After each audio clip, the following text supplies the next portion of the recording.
Este programa llega gracias a Hotel Montecampana.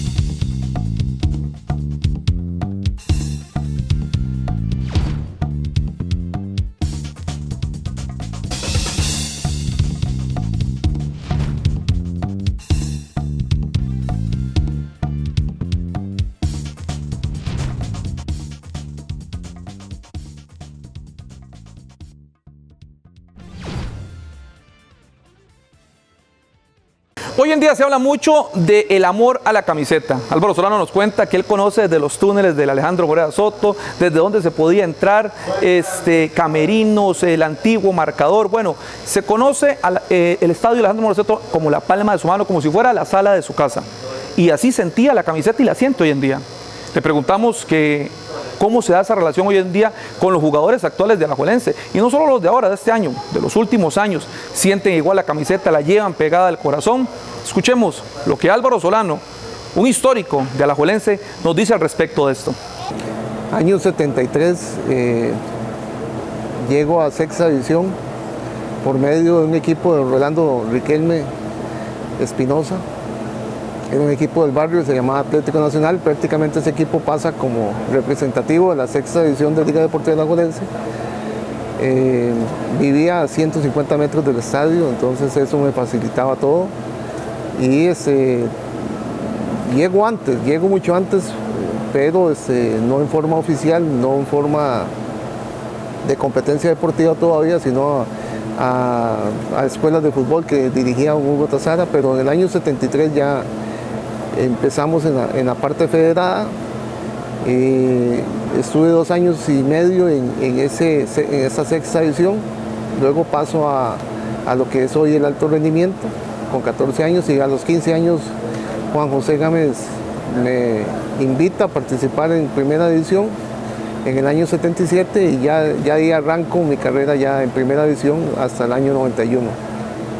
Un día Rolando Villalobos puso una foto del año 72, creo, una camiseta arcaica totalmente, una camiseta pesada con cordones blancos, y decía que uniforme, y le digo, bueno, yo lo anhelaba ese uniforme, indistintamente, indiferentemente de como fuese, que no era la mejor tela, no era dry fit ni esas cosas que hay ahora, pero esos colores eran muy llamativos para mí y anhelaba. Entonces crecí con esa idea de amar el club, sabía cada rincón del estadio, me lo sabía, porque jugaba con los Artavia Lobo, que eran la familia que vivía en el estadio, cuidándolo. Y ese estadio me lo conocía como la palma de mi mano, ¿verdad? El tanque de agua, los túneles, cada centímetro de la tapia, por donde era más factible también colarse. Todas esas cosas, esos detalles me los sabía muchísimo. Y la casetilla de madera que había para transmisiones y el marcador de lata que había. Entonces se fue enamorando uno poco a poco y queriendo representar esos colores. Bueno, yo no me atrevo a decir que no lo sienten, solo que es más difícil porque ahora el profesionalismo dice que te vas para donde mejor te caliente el sol, y la carrera del futbolista es tan corta que no dejan de tener razón. No en no tener amor, sino en ubicarse donde haya más dividendos para una familia. Pero tampoco es que ya el futbolista nace en la liga y se desarrolla y dura muchísimos años en esa institución, sino que 2 años después, o creo que ahora terminan la fase del sub-20 y ya tienen derecho a escoger un equipo. Entonces eso hace que que esté al mejor postor y en algún momento se rompe ese vínculo y nosotros no teníamos opción. Nosotros éramos ficha del club, éramos esclavos deportivos. Cuando se firmaba a los 12 años quedabas ligado a ese equipo hasta que Dios quisiera. Y esta gente ahora tienen muchísimas opciones de libertad deportiva para escoger, entonces eso hace más difícil esa identidad. Álvaro Solano creció como liguista, desde los cimientos, fue parte de la Liga Deportiva Alajuelense prácticamente desde muy temprana edad. Pero hay un momento donde Álvaro Solano tiene en su mano un precontrato firmado con el Deportivo Saprissa. Se va a ir a jugar al archirrival, allá por los años 90 más o menos. ¿Qué hizo que Álvaro Solano firmara ese precontrato con el Saprissa? Lo vamos a escuchar de boca de él, pero además de eso, como un gran liguista que fue durante toda su carrera, nos va a contar también en este bloque qué fue jugar un clásico o jugar muchos clásicos contra el Deportivo Saprissa. Bueno, eso nace de un enojo. Evidentemente que solo un enojo me podía separar de ese gran amor por Liga Deportiva Alajuelense. El enojo mío radicó en que perdimos la final contra Punta Arenas en el año 86 y a mí se me había prometido que quedaba libre. Si bien es cierto, no había ningún papel firmado en ese sentido, sí había un compromiso del presidente de dejarme libre en ese año junto con Raquel Ledesma y Alejandro González. ¿Por qué no juego la final? Bueno, Joseph Bosca decidió que yo no jugara porque yo perdí algunos entrenamientos por asistir a la universidad y perdimos 2-1 en el Lito Pérez y pensé que iba a ser titular en Alajuela, no fue así tampoco y casi que tuve que forzar el entrar cuando íbamos perdiendo 1-0 y con un hombre de menos porque habían expulsado a Franco de Navides. Entonces hice el gol del empate y estuvimos ahí a punto de hacer el segundo, pero no pudimos y me dolió muchísimo a mí porque yo creo que yo pude haberle dado más réditos al equipo si hubiera entrado antes. Sin embargo, el técnico no lo decidió así. Bosca seguía en el equipo y yo no quería seguir. Entonces firmé con Saprissa, pero al final don Roberto Chacón, que acaba de fallecer, se dio cuenta del movimiento, entonces tentó a Evaristo Coronado y al final, como un canje de opciones, la liga dejaba crédito a Evaristo Coronado y don Enrique Weiler, que era el presidente de Saprissa, rompía el precontrato que había conmigo y bueno, gracias a Dios que fue así, que se llegaron a un arreglo entre caballeros los presidentes y la cosa es que seguí en Alajuela. Sí, hubo una firma, un precontrato, pero todo estaba basado en mi libertad, ¿verdad? Una libertad que al final la liga se niega a dármela, entonces eso anulaba el precontrato. Pero para quedar en buenos términos, ambas dirigencias prefirieron hacer un pacto de caballeros y romper el precontrato y no irse a pelear, que al final la liga lo hubiera ganado porque no me iba a dejar libre.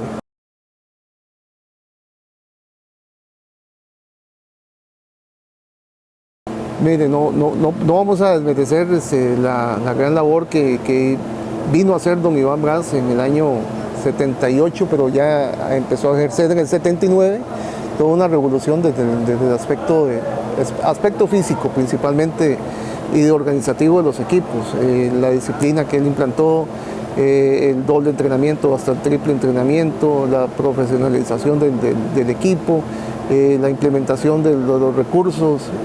Bueno, fue importantísimo lo de Iván y de la secuencia de checos que hubo, porque después de Iván llegó Milan Kolar, después de Milan Kolar llegó Joseph Bosca y se lograron algunos campeonatos principalmente con Iván.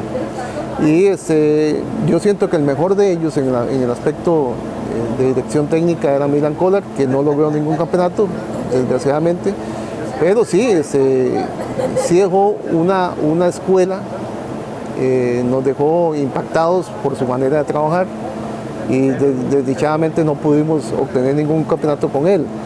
El problema de Iván es cuando se le da la dualidad de puestos de gerente deportivo y gerente administrativo. Entonces, evidentemente, cuando un jugador se consolida, ya llega a sus 30, 31 años, es uno de los jugadores que más gana en el equipo, que atrae más luces. Y no voy a hablar del caso mío, pero hay un buen ejemplo, que es el caso de Óscar Ramírez. Y entonces ya eso molesta, empieza a molestar un poquito a la parte administrativa. Y Iván decide quitarlo, como me había quitado a mí un año anterior, sin pensar en consecuencias, sin pensar inclusive Óscar fue campeón con la liga en ese año que él lo saca, igual que lo fui yo. Hace un gol en la final Óscar, en el año 92, y aún así lo sacó. Lo sacó por aspectos económicos, pero entonces las decisiones acertadas o no, solamente él las sabrá, pero sí, yo sé que fueron los aspectos económicos los que mediaron en esas decisiones.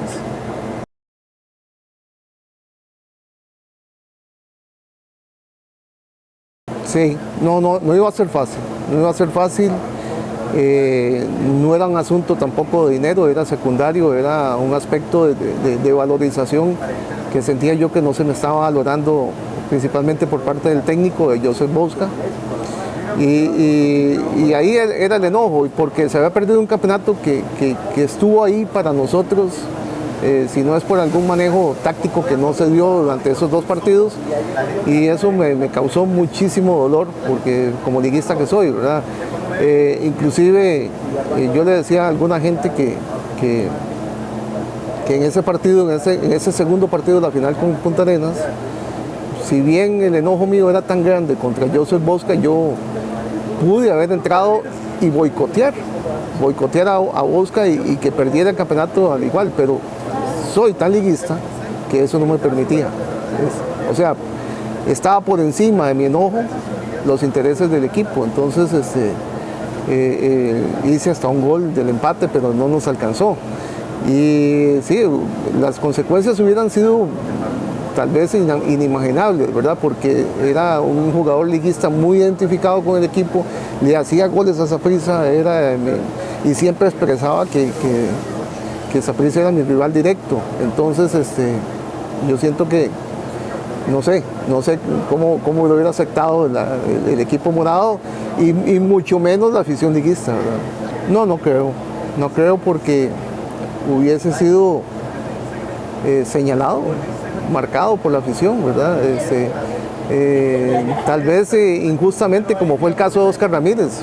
El caso de Óscar Ramírez, yo lo sé porque fue el mismo caso mío un año antes. Iván Braz me saca a mí de Liga Deportiva Alajuelense en el año 91 y un año después echa a Óscar Ramírez. Entonces Óscar ya no tenía opción con la liga, entonces firmó con Saprissa, evidentemente. Pensando en su familia, pensando en muchas cosas, pero yo siento que, por ejemplo, lo de Callazo, lo de Roger Flores, ya eso sí, se fueron buscando pues un mejor beneficio económico, pero en el caso mío, en el caso de Óscar, no fue así, fue una obligación prácticamente. Y pues sí, hubiera quedado marcado para siempre y yo siento que el cariño tal vez hubiese sido con el liguismo radical un poco diferente.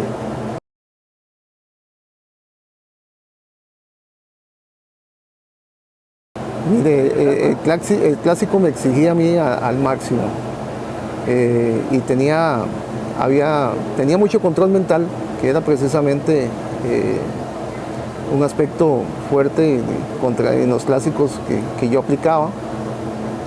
Y es que yo no empecé a vivir el clásico en el año 77, no, yo empecé a vivir el clásico desde que jugaba en Liga Menor, desde que jugaba en la Sabana y había un equipo con uniforme morado con una S. Desde ahí ya era mi rival directo y desde ahí lo tomábamos muy en serio. Yo recuerdo que que don Ricardo Saprissa llegaba a ver precisamente los partidos de Liga Menor ahí en la Sabana. Aunque Saprissa a veces jugaba en el Nacional, él prefería quedarse viendo las ligas menores. Y nosotros tuvimos un equipazo en el año 74, en sexta división, que le ganamos a Saprissa, le ganamos a todo el mundo. Hicimos 82 goles y nos hicieron 12 goles y terminamos el campeonato nacional invictos como equipo. Entonces, siempre Saprissa fue rival mío, no fue una cosa de que lo empecé a saborear desde el 77, sino que desde el 7-3 ya era mi rival directo, o desde antes, que era un aficionado pequeño al equipo. Entonces, es una cosa que se entrena, es una cosa que se practica, y el control mental para mí era importantísimo en un clásico, y me encantaba hacerle goles a Saprissa porque era un rival directo.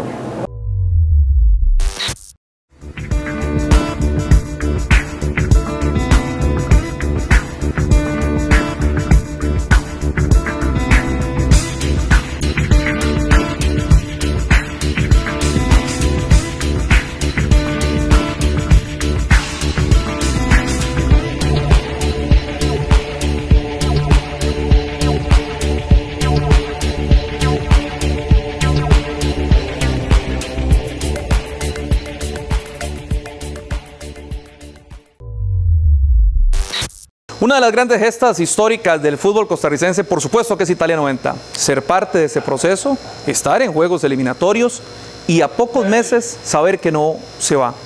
Es el caso de Álvaro Solano, pero aquí nos cuenta por qué se da esta situación. ¿Fue algo deportivo? ¿Fue algo de camerino?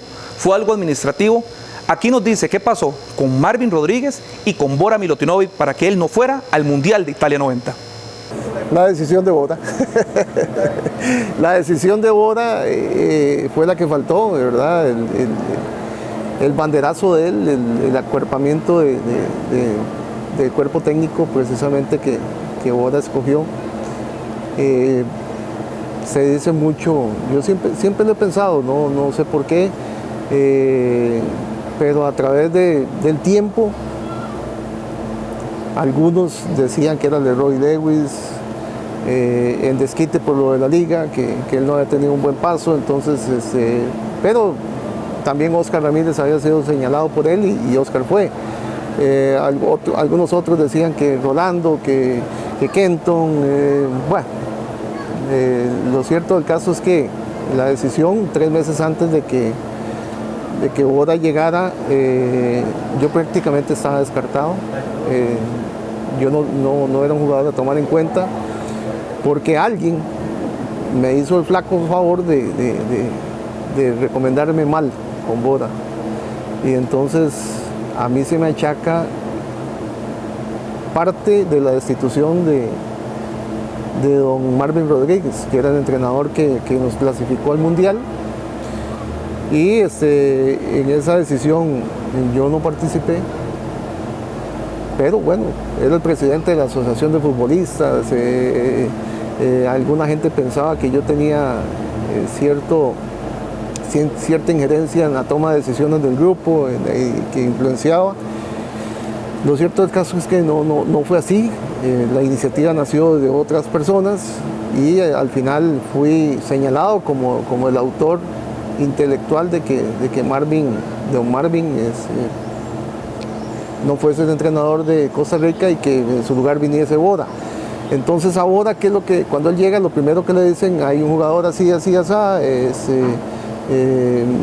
no tenés tiempo para dedicártelo a él porque te puede armar un problema en estos 3 meses que vas a estar. Supuestamente era un líder negativo para algunas personas. Entonces ese concepto se lo trasladaron, y yo recuerdo que él siempre que le preguntaban sobre mí, inclusive el primer partido que él va a ver de la liga, le ganamos a Guanacaste en ese momento, y yo hice 2 goles y puse como 2 goles más, y después salió la convocatoria de jugadores de la liga, eran 6, habían llamado 4 que jugaron y 2 que ni siquiera habían jugado. Entonces estaba claro.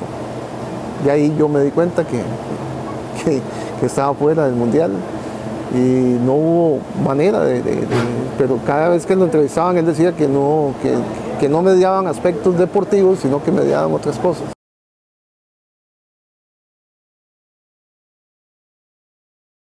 Con don Marvin no pude conversar,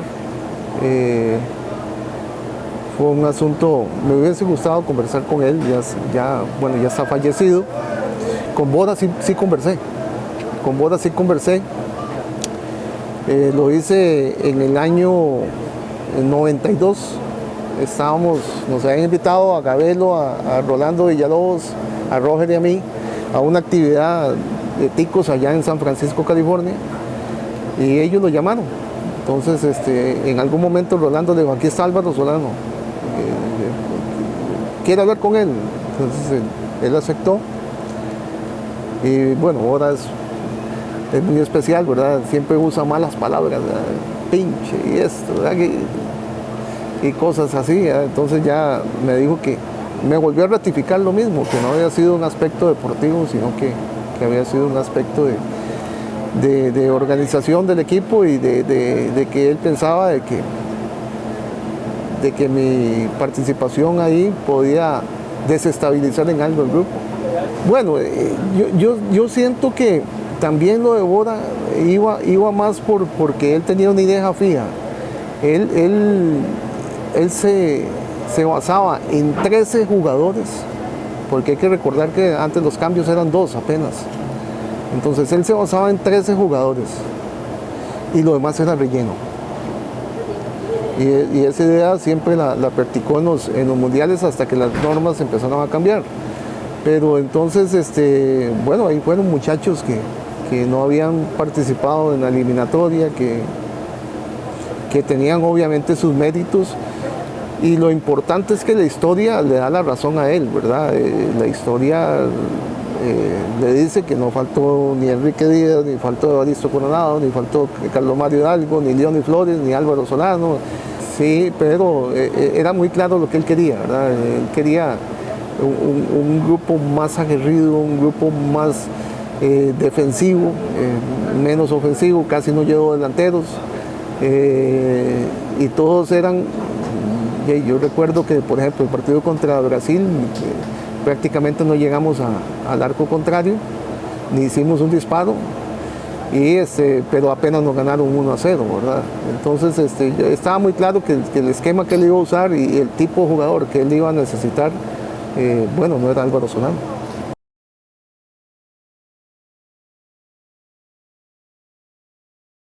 No hubo chance. Algo que hizo Bora fue un movimiento estratégico enorme.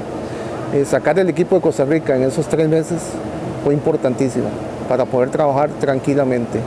Entonces estuvo un tiempo por acá cerca trabajando en montaña, pero después de ahí se llevó el equipo para afuera a hacer partidos de fogueo en Estados Unidos y en Europa algunos. Y prácticamente evitó todo ese tipo ese intercambio de ideas, y entonces la comunicación se cortó con los convocados, y los no convocados se cortó totalmente, como se cortó la comunicación con la prensa y con muchas otras cosas, y eso fue un muy buen manejo que hizo Bora. Eso fue algo muy bien pensado, y pues sí, hay algunos comentarios ahí personales, pero uno se alegra de ver a algunos compañeros en el Mundial. Yo recuerdo que con el gol de Callazo yo lo grité enormemente, y yo estuve muy emocionado de ver a mis compañeros ahí en el Mundial. Tal vez algún elemento de nostalgia de no estar por ahí, pero bueno, había que aceptar la realidad. Año 1986 marca un antes y un después para el fútbol costarricense, y en especial para Liga Deportiva Alajuelense. Esa serie ante River Plate aún se recuerda, y de muy grata manera. El partido en Alajuelense, Álvaro Solano nos dice que se trató con alfombra roja al River Plate. Sin embargo, cuando ellos van a Argentina, pasan situaciones que no se sabían hasta hoy en día, y Álvaro Solano nos las cuenta, situaciones de mujeres en el hotel, situaciones de que no pudieron usar la cancha, situaciones que le apagaron la luz a los jugadores y bueno, muchas otras cosas más que hoy aquí en primera fila las va a conocer usted de boca de don Álvaro Solano. Mire, sí, bueno, ya venía el fútbol de Costa Rica creciendo, yo diría. Y queríamos dar ese campanazo. Ya empezaba el fútbol nuestro a decir, bueno, ya es hora, ya es el momento. Con esta generación que tenemos de futbolistas, ya es hora que demos el campanazo de ir a un mundial. Ya veníamos con esa inquietud. Sabíamos de la gran categoría que había de jugadores anteriormente a los 80, 70, pero que nunca nos habían regalado un trampolín como un mundial. Que eso nos hubiera facilitado muchísimo a nosotros. Y entonces ya veníamos con ese carácter, con esa intención. Y lo de River, ganamos el campeonato de CONCACAF. Y lo de River,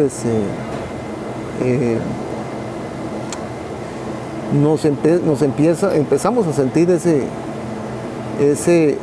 esa rivalidad contra ellos por la categoría de equipo que era. Venía conformado por campeones mundiales del 86, con grandes jugadores de la élite del fútbol argentino, y venía dirigido por Timoteo Grigol, que era un técnico que había sido campeón con Rosario, y se había traído Omar Palma, que era el 10 de ese equipo. Es un equipo excepcional, ¿verdad? Estaba por ahí arrimando Canilla, Toro Funes, Ruggeri Gutiérrez, el uruguayo capitán de la selección uruguaya, Neri Pumpido, Boicochea, el portero que juega en el Mundial de 90, el Negro Enrique, campeón también, el Toro Gallego, Américo Gallego, campeón en el 78. Entonces era una constelación de estrellas enorme y eso lo tomamos muy bien, como un gran reto. Se planteó bien el partido en el estadio Alejandro Morera, ayudó muchísimo también el clima, la cancha un poquito pesada para ellos y el clima sobre todo, era un partido que se juega a las 11, 12 de la mañana en el Alejandro con alta humedad. Eso dificultó a restarles un poquito por lo menos de fluidez de juego, pero fue un partido bien llevado, un partido. Aún así, la figura de nosotros fue Alejandro González también. Ya en el segundo partido, nosotros pensamos de que éramos un rival insignificante para ellos en algún momento. Nos equivocamos totalmente. Cómo se juega en Sudamérica y más en esas instancias, cuando hay una final, la importancia que le dan. Nosotros aquí le tendimos alfombra roja al equipo de River Plate con recepciones, con buenas canchas de entrenamiento, con muchas cosas. Allá nos trataron como rival. Nunca nos prestaron el estadio Monumental para entrenar. Nos llevaron a una cancha de entrenamiento donde no había un ápice de zacate. Nos metieron a un camerino muy frío, húmedo, lo habían regado, sin mesa para masaje. Nos dieron el peor camerino del Estadio Monumental, nos apagaron las luces del túnel, nos enviaron mujeres al hotel, unos mujerones enormes, eran 3 mujeres que andaban siempre, todas las noches, bien vestidas. Entonces ahí nos dimos cuenta que el fútbol no solamente se juega en la cancha, sino que se juega a nivel de organización y que ellos no toman nada a la ligera. Ellos querían el campeonato y a pesar de que en el estadio había muy pocas personas, porque es un estadio inmenso, todas pujaron porque había una temperatura, una sensación térmica como de -3 grados ese día y bueno, nos ganaron 3-0. Nos pasaron por encima, un poquito sorpresivamente, pero sí fue una experiencia enorme que nos dio muchísima ganancia, sobre todo en experiencia futbolística, ¿verdad? La Liga del Futuro, uno de los grandes temas y grandes expectativas que tiene el aficionado liguista de lo que puede hacer el equipo Manudo en el fútbol nacional. Esa diferencia de campeonatos con el Saprissa, el desarrollo del centro de alto rendimiento y un montón de cosas que han girado alrededor de esta Liga Deportiva Alajuelense de la actualidad, pues genera siempre posiciones encontradas. ¿Qué piensa Álvaro Solano de la actualidad de la Liga Deportiva Alajuelense? Y algo muy importante y que siempre se ha hablado y que ha estado ahí, un tema que a veces es un poco polémico, un poco turbio, la relación de la Liga Deportiva Alajuelense con esos ídolos que pisaron la grama del Morera Soto.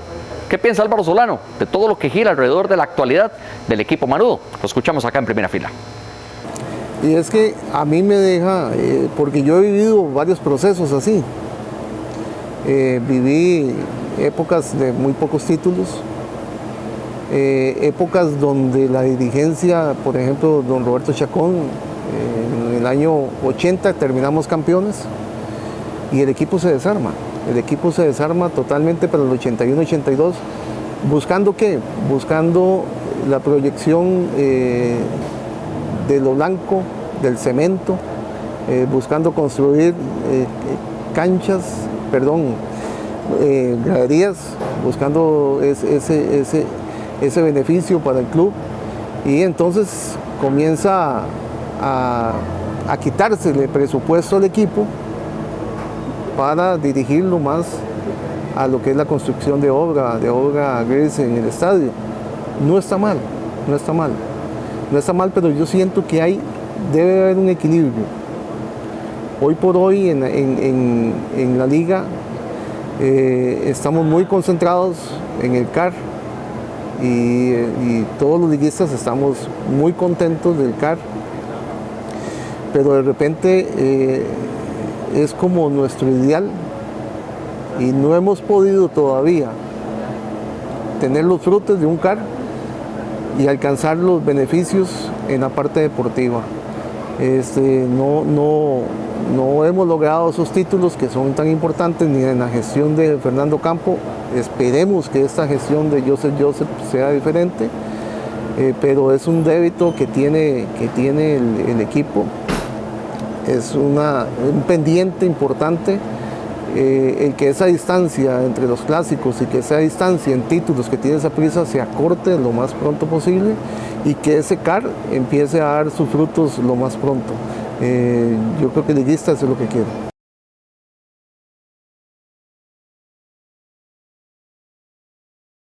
Bueno, esa parte sí ha habido un mal manejo en la relación y en la consideración a algunos jugadores importantes.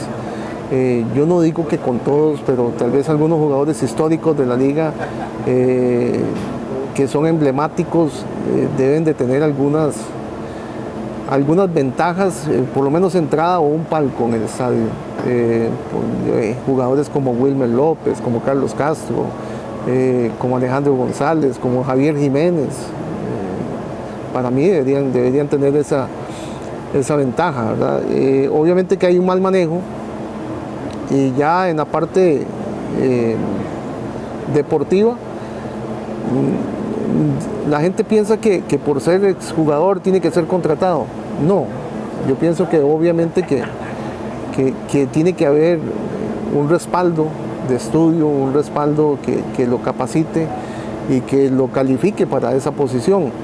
Han venido extranjeros a dirigir esa parte del CAR, de Liga Menor, y no han considerado la identidad del jugador liguista. Para mí, sí es importante rescatar ese sentimiento, es importante rescatar algunos jugadores, sobre todo desde el punto de vista técnico.